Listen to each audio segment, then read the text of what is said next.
Bienvenidos a su espacio Psicologiando, programa que se transmite a través de 35.1 de Televisión Abierta y Facebook Live UJAT.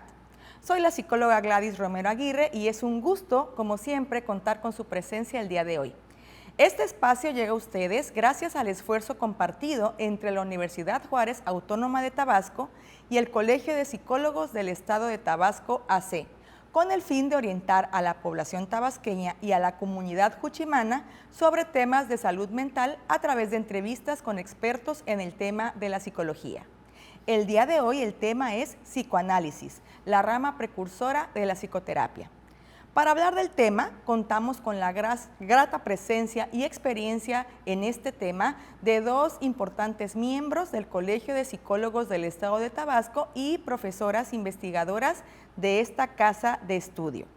Contamos con la grata presencia de la doctora Cintia Gómez Gallardo y la doctora Aline Aleida Campos Gómez. Las dos son expertas psicoterapeutas con amplia experiencia en la práctica privada y en el tema de psicoanálisis. Bienvenidas, doctoras. Muchas gracias. Muchas gracias, Gladys, por la invitación, Aline, por la invitación de parte del Colegio de Psicólogos de Tabasco. El formato del día de hoy es una mesa de discusión donde vamos a realizar una serie de preguntas sobre el tema y bueno, ustedes pueden debatir y compartir experiencias tanto de sus conocimientos como de su práctica con nuestros televidentes. ¿Les parece? Adelante, gracias. Bueno, bienvenidas. Doctora Cintia, ¿qué es el psicoanálisis? Muy interesante. Bueno, sí es importante, creo que es muy importante porque el psicoanálisis a veces pensamos que es una rama de la psicología y no, el psicoanálisis tuvo una construcción propia un poco apartada de la psicología, ¿sí? Que es una teoría que explica la constitución del psiquismo y de la subjetividad, pero también es un abordaje psicoterapéutico que tiene igual sus particularidades, como el hecho de que lo que se trata de rescatar en el paciente es las causas del síntoma, de su malestar, su deseo inconsciente y todo aquello que en su vida, situaciones que en su vida han organizado de una u otra manera su forma de vivir el presente. Excelente, doctora. Muchas gracias. Doctora Aline. Sí, yo creo que confirmando mucho de lo que comenta la maestra Cintia, hay algo interesante en el psicoanálisis. Sabemos, bueno, que nuestro gran fundador del psicoanálisis, que todo el mundo ya lo conoce, ¿no? Y ha estudiado de él, Sigmund Freud, y pues todos sus colaboradores, ¿no? Que siguieron trabajando en muchas teorías en relación a todo lo que es el inconsciente, pero también hoy en día, lo interesante del psicoanálisis hoy en día es que efectivamente es una teoría de conflicto, es una teoría de revolución, pero a través de lo que está viviendo el ser humano, ¿no?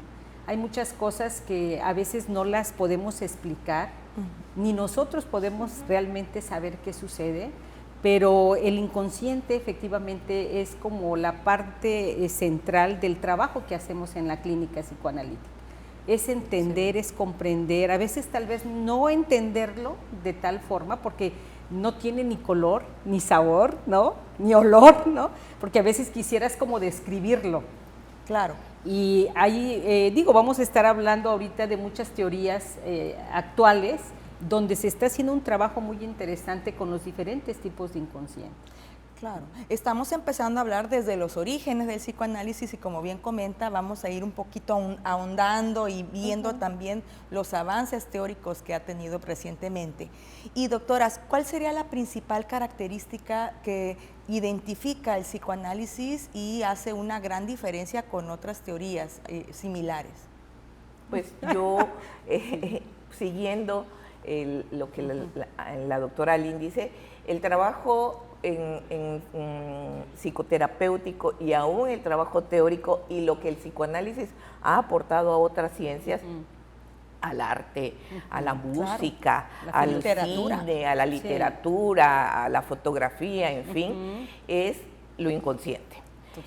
Yo creo en sociología, o sea, ese concepto creo que no podemos pensar la posmodernidad sin la comprensión de lo inconsciente, que tiene aplicaciones en muchísimas otras áreas, no nada más la psicoterapia, no nada más el psicoanálisis. Entonces, eso es como el concepto clave, la estructura de la mente, que también a partir de esa estructura, el ello, el yo, el superyo, entendemos cómo funciona la mente y nos da como un panorama muy amplio que tiene que ver precisamente con esto constitutivo, ¿sí? Con esto desconocido. Yo siempre menciono una frase de un poema de Paz que dice, a veces quisiera ser y no ser ese desconocido que habita en mí. Entonces de eso se trata muchas veces en psicoterapia, poder que ese desconocido, que ese otro que está en nosotros mismos y que es lo inconsciente, hable, se manifieste, porque se está manifestando en los sueños, en los lapsus, en los síntomas, en los actos fallidos, pero de una manera que nos genera malestar y sufrimiento. Entonces se trata de resignificar ese contenido para que precisamente el sufrimiento deje de estar y de paso a otra cosa. Entonces aporta una serie incluso hasta de conceptos también, de definición de la psique y todos los conceptos que vamos a ir hablando más adelante, que acaba usted de mencionar. Doctora Sí, Ali. definitivamente, yo quiero agregar lo que comenta Cintia. El discurso de la palabra en el espacio terapéutico psicoanalítico es fundamental. A veces creemos que, o las personas pueden llegar como diciendo, a ver, ¿cuál es como la receta, no? Claro. O a ver, paso 1, paso 2, eso no pasa en psicoanálisis. El trabajo es precisamente lo que comenta la maestra Cintia, es dejar que el inconsciente hable, que se exprese. Y además es un trabajo, hoy en día, que finalmente eso es lo que seguimos estudiando, es un trabajo intersubjetivo, porque también el analista entra en juego en este trabajo de psicoterapia, ¿no? Es decir, nosotros hay varios autores que hablan precisamente como Christopher Bolas, que dice, entramos a la clínica, al espacio terapéutico sin memoria, sin deseo. Claro. Porque tú no vas como con un guión, ¿no? Diciendo, a ver, ¿qué va a pasar en este espacio, ¿no? Es el inconsciente el que se manifiesta, el que habla, y todo lo que pues se ha estado estudiando ahora, ¿no? Se entendía que el psicoanálisis, desde que lo plantea Freud, es como analizar el allá y el entonces, que es muy importante, pero también hoy en día, con todo lo que estamos estudiando, también es el aquí y el ahora. ¿Qué está pasando con lo que estamos viviendo ahora en esta hipermodernidad? Y el psicoanálisis tiene ahí mucho que ofrecer. Y las escucho que en sus definiciones incluyen muchas teorías, incluso muchas áreas de las ciencias, ¿no? ¿Qué necesita, en este caso, un psicólogo para ser psicoanalista? ¿Qué perfil tendría que tener? Pues más que perfil, tendría que formarse teóricamente, hacer, no sé, una especialidad, una maestría, un doctorado. También su formación teórica puede ser a través de seminarios, es algo que se usa mucho en psicoanálisis, grupos de estudios donde se leen a ciertos autores o ciertas obras, hacer el propio psicoanálisis, pero de una manera sistematizada y a largo plazo. Porque luego uno oye, sí, yo ya fui a terapia, sí, 1 año, 6 meses, 8 meses, no. Un psicoanálisis es algo que requiere de más compromiso, de más constancia, de sistematización, no llegar una vez y dentro de 1 mes y medio volver a llegar, sino por lo menos sesiones semanales, quincenales, ¿no? Y la supervisión. Uno necesita supervisar sus casos porque el dispositivo con el que se trabaja en psicoanálisis se llama transferencia. Claro. Y la transferencia no nada más está del lado del paciente, sino que también está del lado del analista. Uno pone sus propios fantasmas sin darnos cuenta en la sesión psicoterapéutica, ¿sí? Y esto a veces, si no lo supervisa uno, puede ser un problema en la relación que uno establece con su paciente. Entonces, supervisar es importantísimo. un perfil comprometido más que nada, ¿no? Por lo que escucho. Sí. Doctora. Sí, totalmente. Y además es una inversión, ¿eh? O sea, nosotros no dejamos de seguir trabajando en esta formación. Aunque ya estamos con el doctorado, seguimos estudiando, ¿no? En grupos de estudio, efectivamente. Participamos en congresos. Yo creo que una de las cosas que al menos yo he encontrado en el psicoanálisis y que me ha ayudado mucho es entender que hacemos investigación clínica, ¿eh? Claro. Sí. Que todo este trabajo que hacemos, somos psicoanalistas también porque los pacientes han depositado su confianza en nosotros. O sea, ellos siguen ahí o permanecen en el trabajo clínico porque pues efectivamente están queriendo comprometerse, ¿no? Con su vida, haciendo una serie de cambios. Probablemente son cambios lentos. A veces hay personas que se desesperan, ¿no? Y quisieran como que fuera rapidísimo. En psicoanálisis no es rapidísimo, no es así, es todo un proceso, ¿no? Pero es muy profundo. Yo creo que esto, para entender el psicoanálisis tienes que vivirlo. Claro. Porque podemos hablar mucho de psicoanálisis, pero tienes que vivir la experiencia de ser paciente, de estar en psicoanálisis, ¿verdad? De analizarte para poder entender la dimensión de lo que tú aprendes, de lo que tú puedes estructurar en tu vida. Probablemente muchos de los televidentes que nos están viendo en estos momentos quisieran saber la diferencia entre psicoterapia y psicoanálisis, porque a veces se usan como sinónimos. Y me gustaría aclarar con base a lo que dijo la doctora. ¿Cuál sería la diferencia? ¿Quién quisiera aclarar esta diferencia y esta duda muy general? Bueno, psicoterapia hay también muchos abordajes teóricos. Sí. O sea, la psicoterapia cognitivo-conductual tiene sus particularidades, la psicoterapia sistémica también, la humanista también tiene sus particularidades. ¿Qué diferencia hay en general de las psicoterapias con el psicoanálisis? Es precisamente que para el psicoanálisis es importantísimo trabajar la transferencia. Es muy, muy importante. O sea, ¿qué está pasando con el paciente en relación a mí y a mí en relación con el paciente?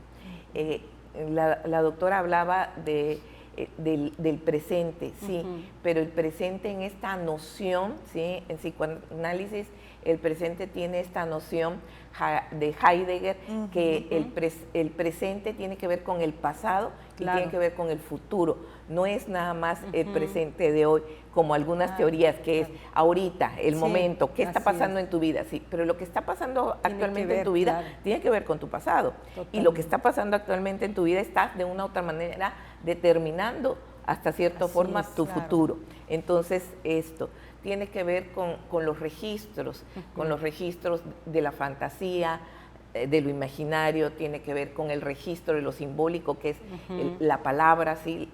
La palabra es fundamental, es decir, no hacemos ejercicios, no hacemos tareas, sino que lo simbólico es a lo que le damos un mayor peso, y eso simbólico que dice, a pesar de que hay que leer entre líneas, que a veces es un olvido, ¿sí?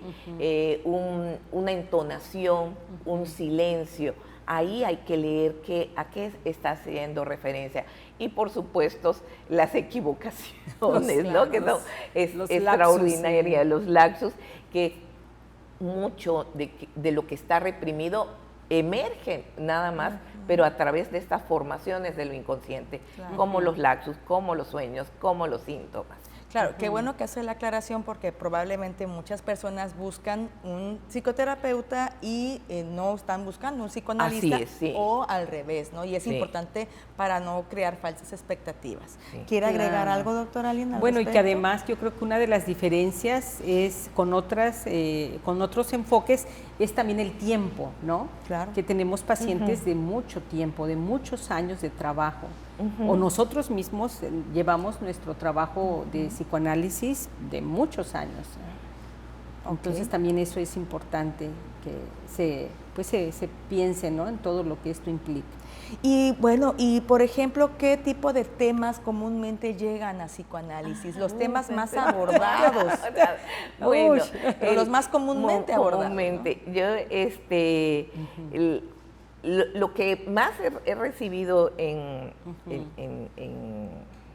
terapia es los temas que tienen que ver con la pérdida y sobre todo con la pérdida amorosa, con las traiciones, con las infidelidades, todo el orden que tiene que ver con el vínculo con el otro, pero que es fundamental. Nosotros somos precisamente a partir de nuestras primeras relaciones en la infancia. Claro, Eso somos, no hay más. ¿Sí? Entonces, claro que de una u otra manera las repetimos, las replicamos, claro, con sus grandes matices diferenciales a lo largo de toda nuestra vida, ¿no? Entonces, eso es lo que llega mucho a psicoterapia. Y me gustaría un poco regresarme a tu pregunta anterior. Sí, el psicoanálisis no es para todos. También es importante. Y no es una cuestión de dinero, porque luego se piensa, el psicoanálisis es carísimo. No es cierto. No es cierto, uno se ajusta al paciente siempre, ¿sí?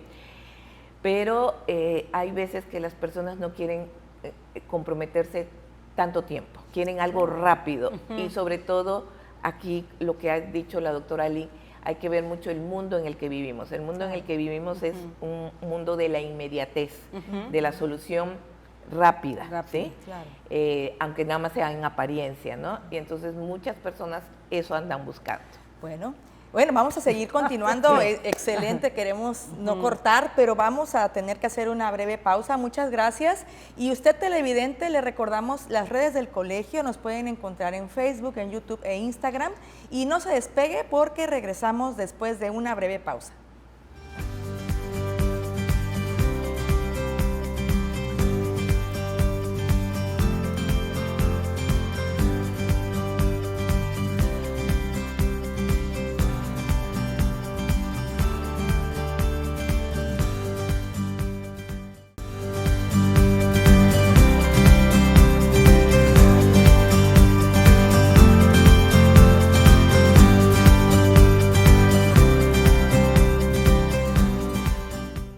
Gracias por seguir con nosotros en Psicologiando a través del 35.1 de Televisión Abierta y Facebook Live UJAT.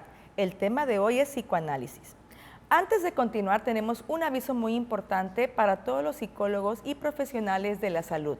El Colegio de Psicólogos del Estado de Tabasco será el anfitrión del primer Congreso Nacional e Internacional que se titula La Psicología en tiempos de hipermodernidad, salud mental, capacidad para transitar la vida, el cual se llevará a cabo el 13, 14 y 15 de junio de este año aquí en Villahermosa, Tabasco. El Congreso contará con la presencia de psicólogos de Argentina, Chile y México, quienes compartirán sus experiencias en el ramo de la psicología a los asistentes. En pantalla podrán ver los contactos para pedir más información. Bueno, estamos platicando una interesante plática sobre psicoanálisis con la doctora Alina Leida Campos Gómez y la doctora Cintia Gómez Gallardo, expertas psicoterapeutas y psicoanalistas. Doctora, ¿se puede ser paciente de psicoanálisis a cualquier edad? ¿Puede asistir niños, personas mayores? ¿Qué me comenta, doctora? Sí, claro. Es algo interesante también. A veces se pensaba que, por ejemplo, psicoanálisis en niños, ¿cómo? No es posible. Afortunadamente tenemos a varios teóricos, ¿no? Y que nos han dejado un legado importante. Uno de los que yo creo que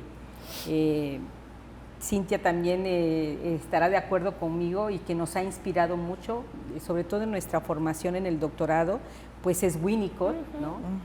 Que él pues hizo todo un trabajo y una obra en relación a todo lo que significa el entender el espacio vital, ¿no? De un niño.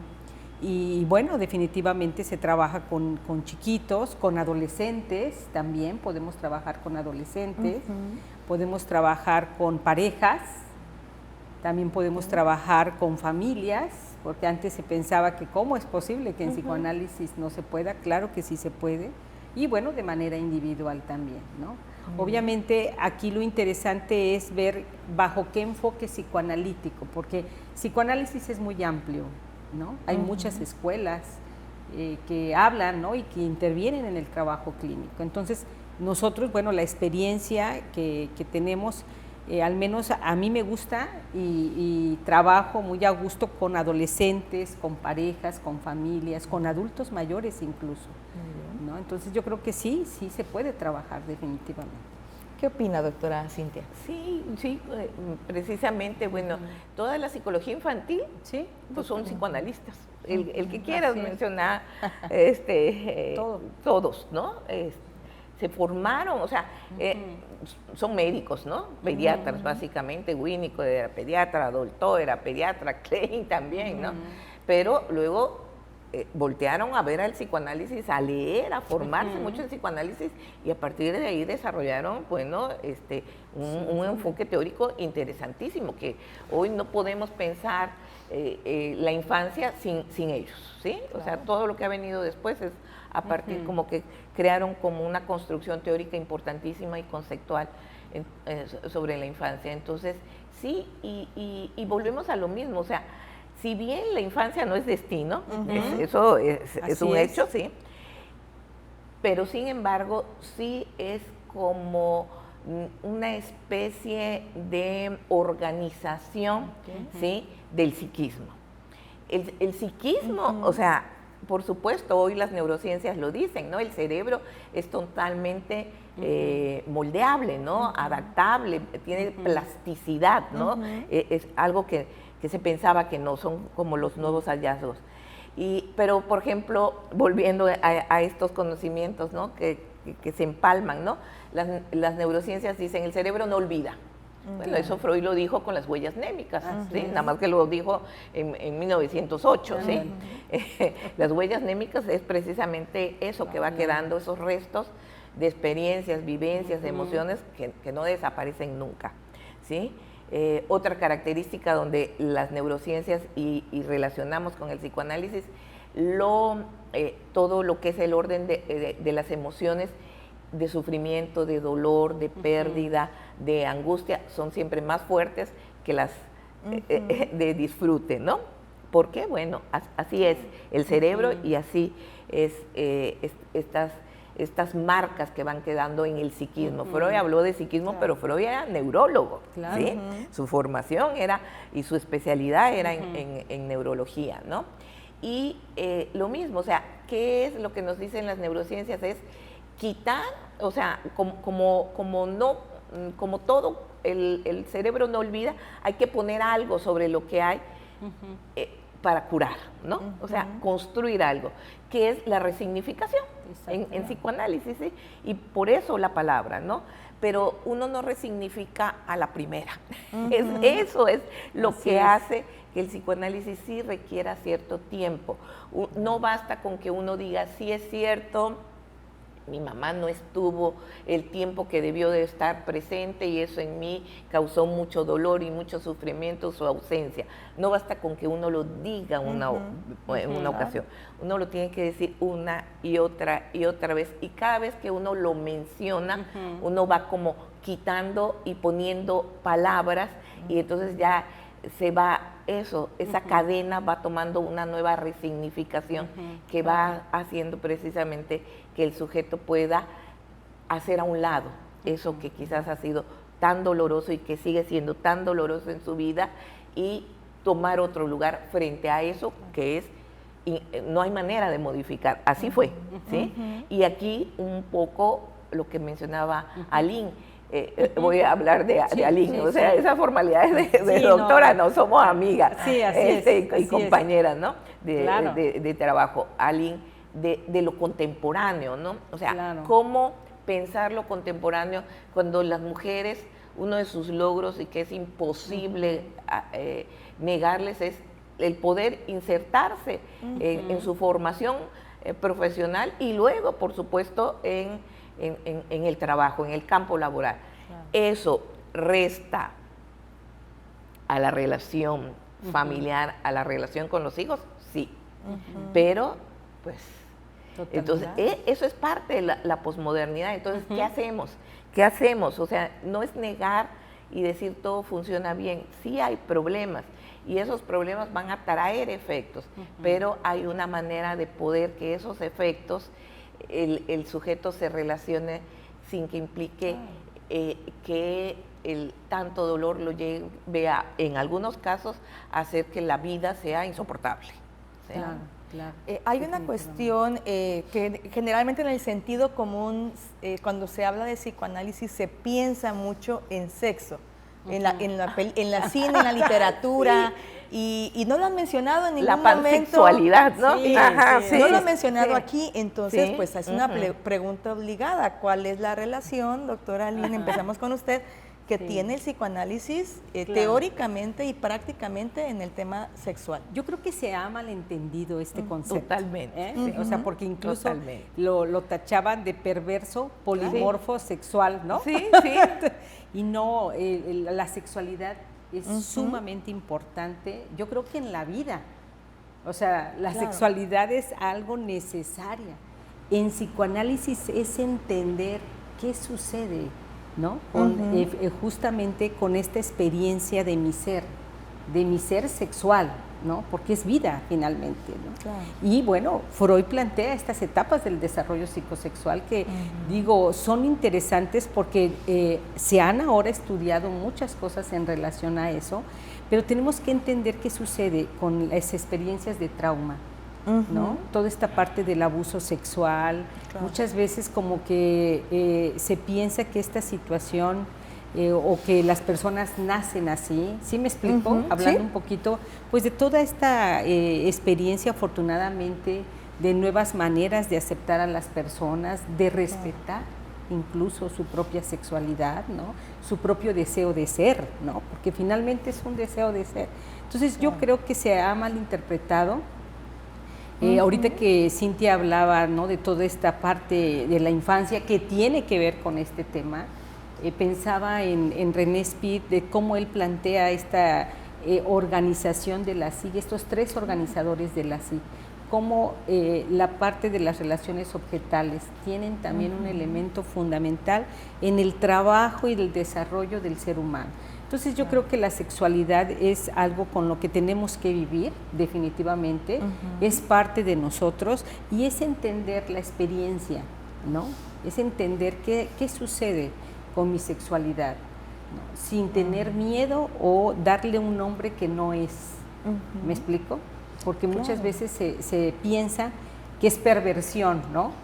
Tabú. Que todo es perversión, que es tabú, ¿no? O que nada más, incluso es muy interesante, aunque Freud estudió toda esta parte de la pulsión, hoy en día no nos quedamos nada más con eso, pues no es la pulsión nada más.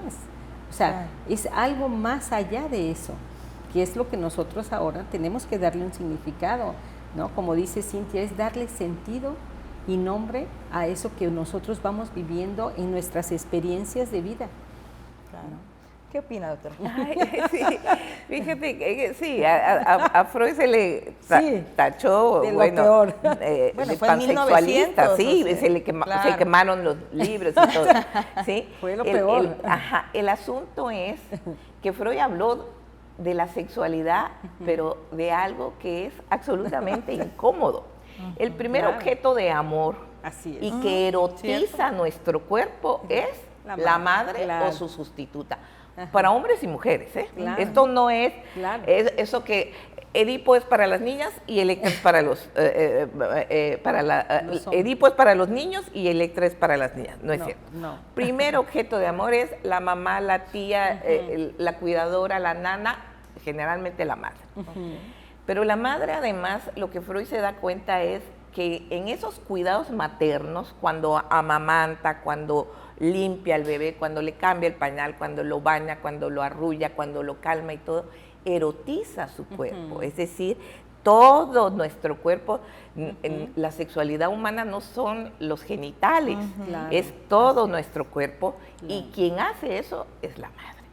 Entonces Freud lo que dice que esa parte yo no sé por qué no se lee, si es tan importante, es maravilloso, es maravilloso, si entendemos eso, entendemos tantas cosas, dice, sí es cierto, el primer objeto de amor es la madre, pero hay que renunciar a ese primer objeto de amor.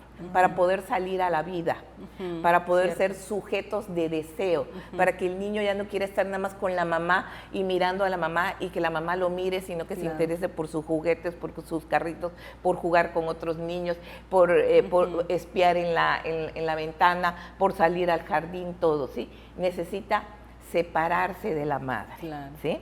Entonces, de esa sexualidad, y entonces, pero ¿qué dice Freud? Va a quedar un resto, siempre va a quedar un resto, ¿sí? Entonces, ese resto que hace es lo que va a hacer que la sexualidad también en el humano vaya más allá de lo biológico y se complique, ¿sí? Porque la sexualidad se complica mucho. Y volviendo otra vez mucho a esto que planteó Aline de lo contemporáneo, ¿qué vemos en lo contemporáneo? Esa como necesidad, sobre todo en los jóvenes, y ayer oía yo una encuesta actual que se acaba de hacer sobre estas nuevas generaciones, que ya no son los millennials, ya tienen un nombre, yo me confundo, pero son los jóvenes actuales, los que tienen ahorita 16, 18, son los que más sexo tienen de toda la historia de la humanidad, o desde que se empieza a hacer este tipo de documentar esta información. Pero también hay grandes insatisfacciones. Totalmente. ¿Y por qué hay grandes insatisfacciones? Porque el asunto es, lo que nos impulsa en la vida es el deseo, no la satisfacción, ¿sí? Y yo uso mucho en clases esta metáfora del correcamino y el zorro. Claro. Para que exista la historia, el episodio, lo interesante es que el zorro nunca alcanza el correcamino. El zorro puede comprarse un helicóptero, se compra un tanque, y uno dice, ¿por qué no se compra un correcamino, se lo traga y se le acaba el gusto? Porque no es ese. El interés es alcanzar, idear, pensar cómo voy a hacer para atraparlo, atraparlo un momentito y que salga corriendo el correcamino. Así es la vida. Eso es lo que nos da de energía, lo que nos hace levantarnos todos los días, lo que dices, es que hoy sí lo voy a lograr, el mes que entra sí lo voy a lograr, con este examen sí, con este curso también, con este entrenamiento también. Eso se medio logra, ¿sí? Para poder seguir en esa búsqueda. La satisfacción no es, la satisfacción es estar, por eso ahora tanto las drogas, ¿sí? Narcotizado, pero la mente, o sea, subjetivamente nos hacemos sujetos de deseo cuando transitamos en ese proceso de estar vinculados totalmente con la madre, que la madre nos diga, con permisito, yo tengo otras cosas que hacer y aquí está un hombre, mujer, lo que sea, que me interesa, no eres todo para mí, ¿sí? Yo tengo otras cosas que también me gusta. Hace a un lado al hijo, y el hijo entonces tiene que buscar con qué sustituir a la madre. Winnicott habla del objeto transicional, ¿no? Y así muchos autores, ¿no? Muchos teóricos, ¿no? Lacan habla mucho del deseo, ¿no? Del objeto del deseo, ¿no? Ese objeto que no hay manera de atrapar nunca, ¿no? La satisfacción siempre es a medias, pero ese a medias es lo que nos da impulso para seguir buscando y seguir eso, mirando la vida, ¿no? Y que nos siga fascinando vivir. Lograr esa autonomía, ¿no? Lo que dice Mahler, ¿no? Margaret Mahler en su teoría del proceso separación-individuación, que también eso se me hace muy interesante. Esto que dice Cintia, es poder lograr esa individuación y sí decir, mamá, ya hubo ese proceso de identificación contigo, pero bueno, ya me voy. Yo necesito esto, ¿no? Sí. Bueno, y aparte de Freud, ¿qué autores ustedes admiran del psicoanálisis? Ya han mencionado varios, ¿y por qué razón? Empezamos con... Fíjate, ahorita que hablaba Cintia de toda esta parte también de la sexualidad, Recalcati es un autor interesante, que sería bueno, ¿verdad?, que lo pudieran revisar. Él tiene unos conceptos interesantes de sexualidad que la verdad nos ayudan a aclarar mucho estas dudas de lo que tú nos preguntabas. Bueno, no, de admirar hay muchos. Bueno, para mí, Melanie Klein fue una de las primeras, Freud, obviamente, Mahler, que me gusta mucho, Winnicott, que me encanta, y ahorita estoy trabajando mucho con esta parte de los nuevos psicoanalistas contemporáneos, Bolas, ¿no? Que es muy, muy bueno también. Bion es otro, Claro. ¿no? Bromer, Storolot, y bueno, puedo mencionar varios, pero yo creo que no terminamos de aprender, Claro. de saber qué está sucediendo y sobre todo ahorita en este momento de nuestra vida, qué es lo que están pasando muchas cosas, ¿no? Doctora, vamos a continuar con esta pregunta después de una pausa. Claro. Y gracias, colegas, como siempre, muy pertinentes sus comentarios. Y usted, espectador, por favor, no se despegue. Volvemos con esta interesante charla con profesionales del psicoanálisis.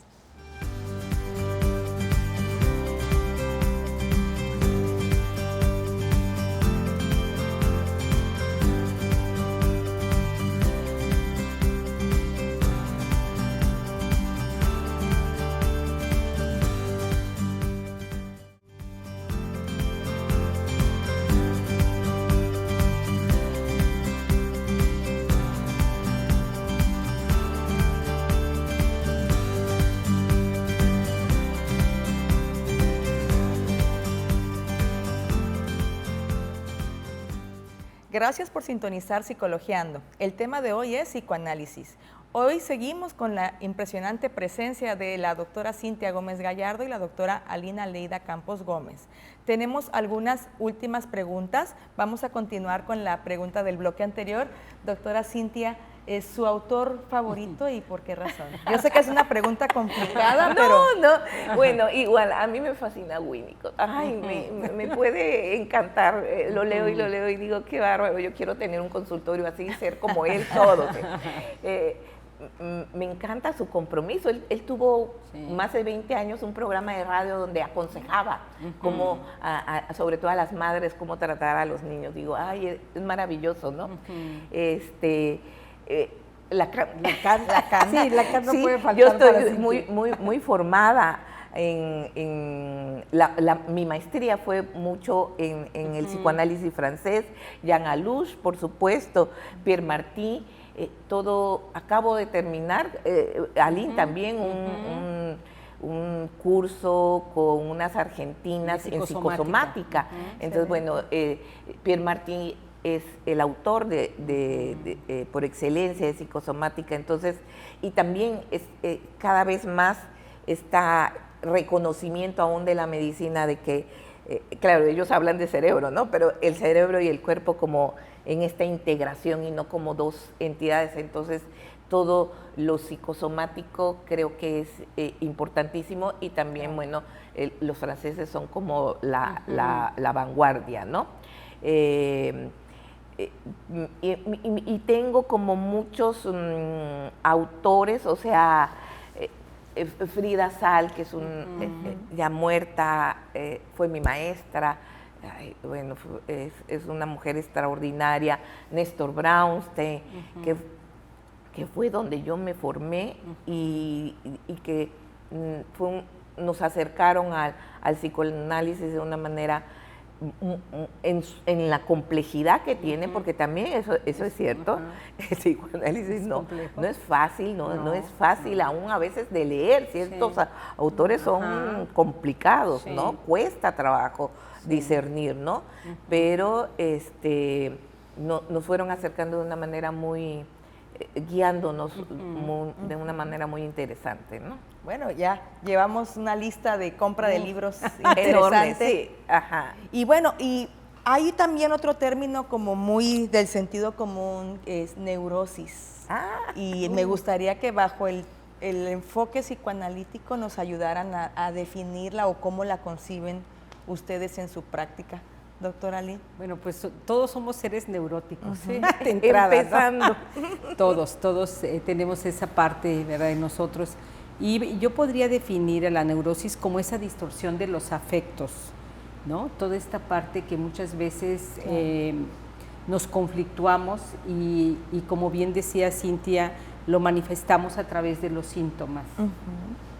Y el trabajo también tan interesante en psicoanálisis tiene que ver, ¿no?, con toda esta parte de lo que significa, ¿no?, las problemáticas que podemos tener en torno pues a lo que nos neurotiza, ¿no?, a lo que nos nos desespera, nos descontrola, no sabemos qué hacer ante situaciones inesperadas, ¿no? Claro. Entonces, y que tiene que ver con nuestros afectos. Por eso es que yo insisto, esta parte de la estructura psíquica es importante revisarla, es entender cómo estamos formados, qué sucede con nuestra vulnerabilidad, porque a veces pega esa vulnerabilidad y bueno, nos descompone totalmente, ¿no? Entonces, yo creo que en los afectos es donde está uno de los grandes problemas del ser humano y en donde nosotros en cualquier momento podemos enloquecer. Claro. Yo creo que no estamos exentos de sentir la locura. A veces vemos que la locura es como para los que están allá, ¿no? No, o sea, es un hilito que nos divide, ¿no? Entre estas neurosis, ¿no? Y estas psicosis que muchas veces hasta se les da esos nombres, pero en psicoanálisis no señalamos o etiquetamos, ¿no? A las enfermedades mentales como se estudian. Claro. En psicoanálisis eso no es así, no lo hacemos de esta manera, ¿no? Muy bien. Doctora Cintia, ¿qué opina? Sí, por supuesto que tiene que ver con los afectos y tiene también que ver con el principio de realidad. Ahorita, mientras hablaba Lynn, recordaba que hay también una técnica que se llama mentalización en psicoanálisis. Exacto. Y es eso precisamente, es increíble, la gente no sabe pensar. Nosotros como nos enseñaron desde que éramos chiquititos en la primaria, que somos seres racionales, ¿sí? Que lo que nos hace diferentes de los animales es que pensamos, bueno, pues no es cierto, no. Uno oye ciertas argumentaciones que dice uno, o sea, no hay principio de realidad por donde le ves. O sea, es que mi mamá está obligada a cuidar a mis hijos porque pues yo estoy muy joven, ¿no? Y tengo derecho a seguir viviendo mi vida. O sea, ¿sí? Claro. ¿Dónde está el principio de realidad, la lógica ahí, ¿no? Pero la gente lo dice segura, o sea, convencida que así es, ¿no? Claro. Y muchas otras cosas, ¿no? Esas generalizaciones que hacemos a veces de todos los hombres son malos, todos los hombres son infieles, todos los hombres son golpeadores. No es cierto, o sea, ¿dónde está el principio de realidad, no? ¿Dónde está esa capacidad de pensar, no?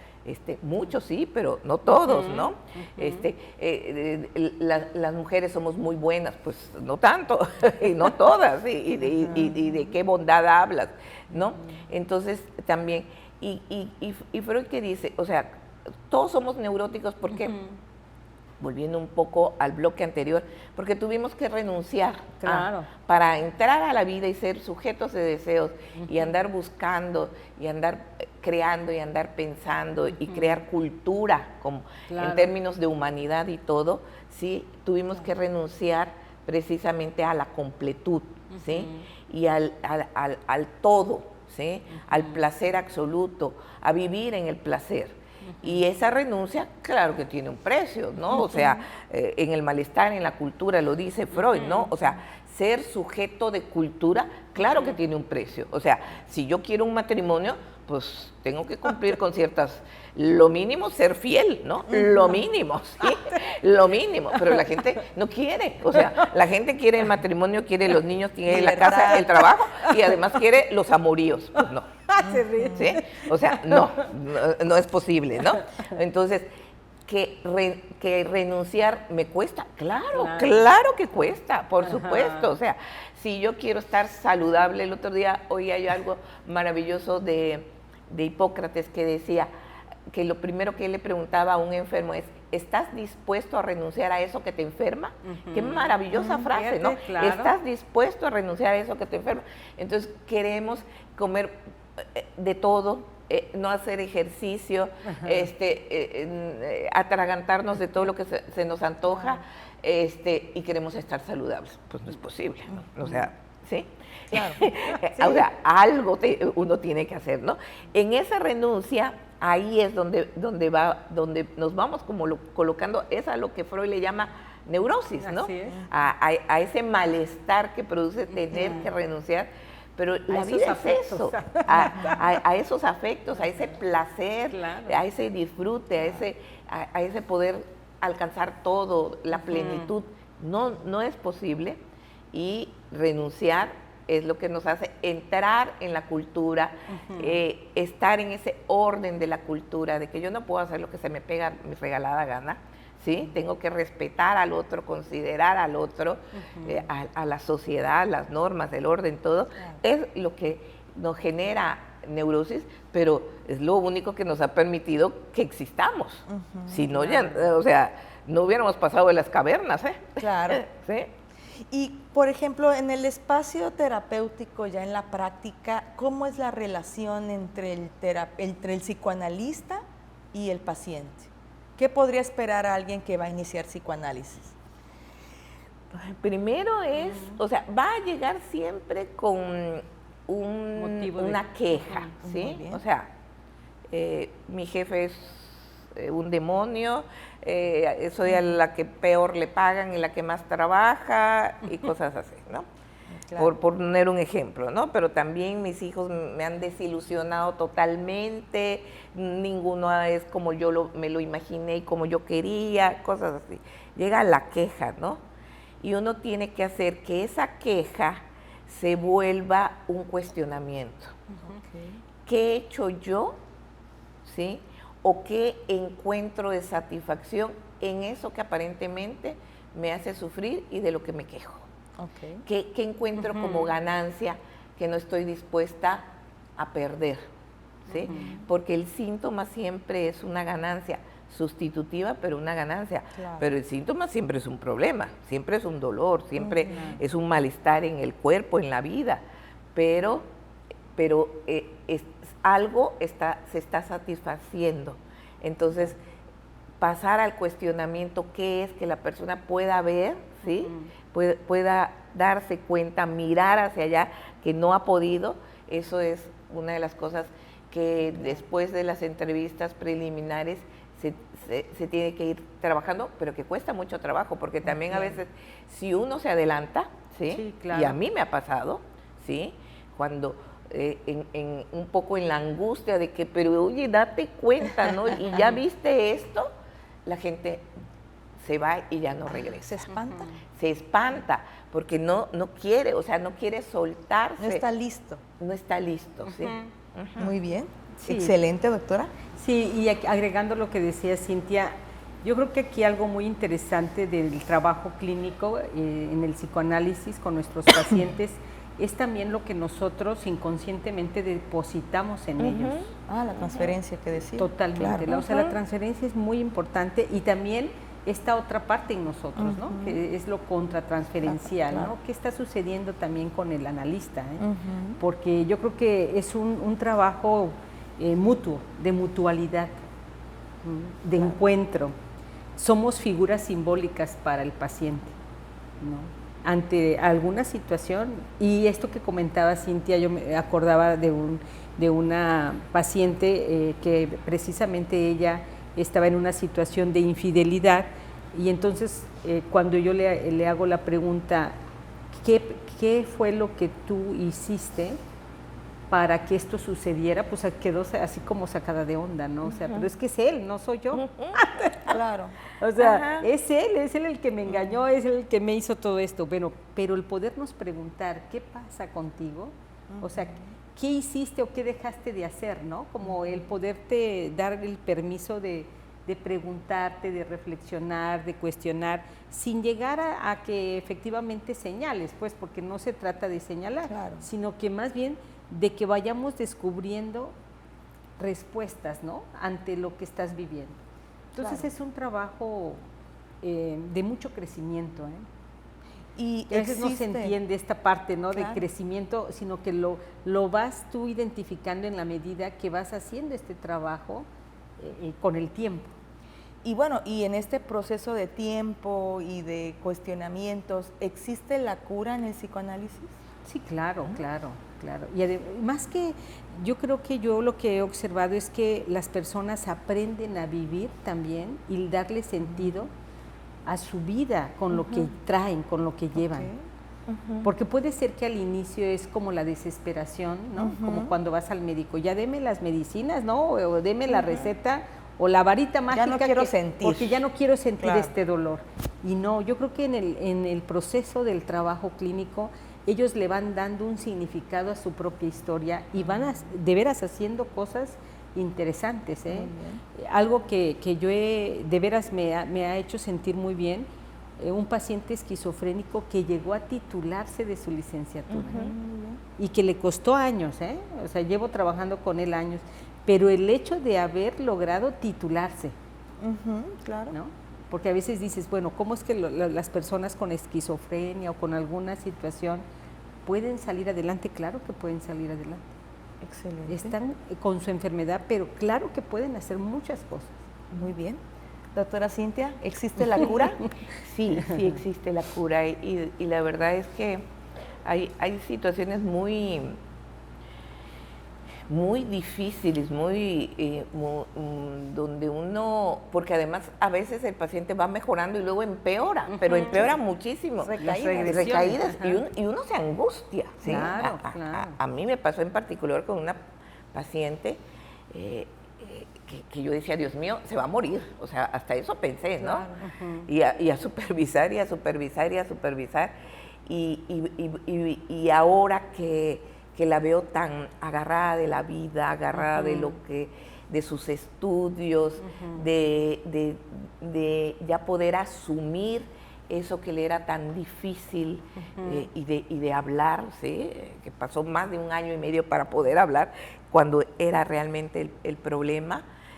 Yo digo, ay, sí, claro. es maravilloso, ¿no? O sea, sí se puede y uno lo ve con la propia experiencia. Por eso no se puede ser psicoanalista si uno no hace su propio proceso terapéutico.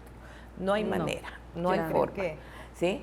Claro. Y entonces ahí uno lo ve, o sea, todo lo que uno va cambiando, creciendo, poniéndote en otro lugar, a lo que ahora sí le das importancia, relevancia, tu tiempo, todo, y lo que